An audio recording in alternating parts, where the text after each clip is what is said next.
So far the headline, right? We get that 9-month extension. That's what we're said to have had. What's the impact on the curve for that? Well, I really think the long-term relevance of OPEC is questionable. What they've demonstrated is they have the ability to drive the price down, but they're really confounded by U.S. shale producer behavior and have difficulty driving the price back up. So what the shale producers will do, they're very comfortable in a $50 environment, and I would continue to expect to see rig counts go up. They've gone up 120% over the last year alone, and production is back to where we were in 2015. And if you wind up looking at the forward curve, right, because that's really what OPEC is targeting, not the spot price. They really want that backwardation. We get some backwardation around 2018, and the curve rises. Right now, like the bottom of the curve is around $52. What price do we need to fall behind for shale to put on the brakes? I think you'd have to go below 40. I mean, that's how low you would have to go. We haven't seen WTI drop below 40 since June of 2016. We haven't seen it go above 55 since June of 2016. So the producers are quite comfortable operating within that band and can make strong capital investment decisions, both in shale as well as in deepwater Gulf of Mexico and other projects. That's actually unbelievable. You can go to deep water under 40 as well. But how aggressive do they get as we get towards the 40 versus the 50 versus the 60? Is there a production growth differential? Clearly 60 would drive a whole lot more growth and have increased rig counts. But I don't see 60 as an option in the short term. We're expecting that it'll stay in the 50 to 55. I think OPEC's being quite overly optimistic to think that they can get it to 60 in the near future. And the question really becomes the exit strategy, right? They did not want to discuss the exit strategy. We don't need one, we're good. But at what point in 2018 are we going to come up against a market share war as the Saudis and the Russians are going to have to ramp up production? They're in a catch-22 because the 9 months expires roughly at the end of March of next year. That's winter season's over, summer driving season hasn't picked up yet. That's a really bad time to glut the market with more supply, and they could take the bottom out of the prices at that level. I expect that they're in this and they'll have to continue for the next 12 to 18 months. And I think they're finding limited ability to affect the overall price. So I'm a U.S. producer that I work with you, and I call you this morning and I say, okay, Regina, what do I do now? What is my strategy over the next 12 months? How much more rigs should I be adding? What do you tell them?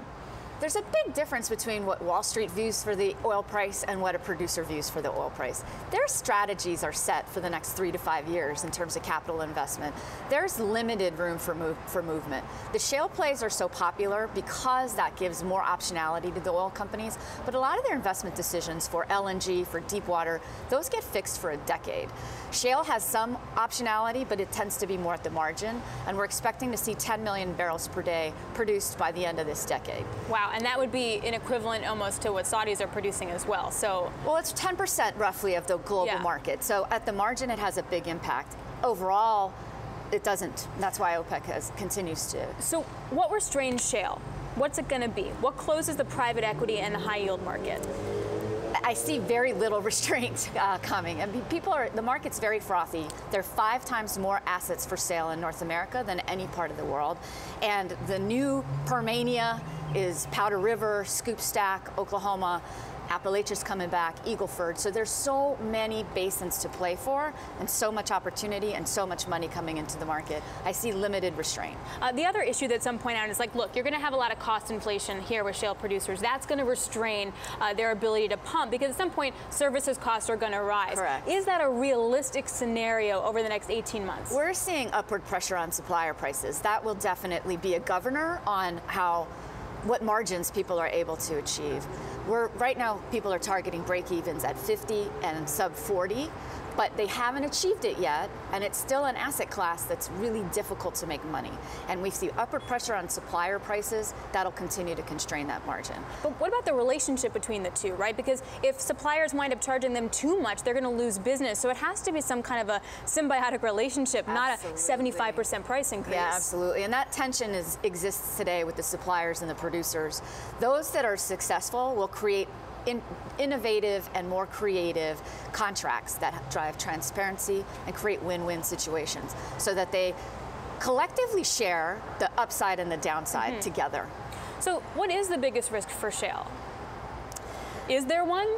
I think we're pretty bullish on it going forward, Alex. I'm a fossil fuel friendly kind of gal, and I see very limited downside for shale. But is there some point where they wind up being their own destructor? They just keep pumping and the price does get sub 40? We do get back to that 36, 26 world. When do you see that potentially happening? We could become our own worst enemy.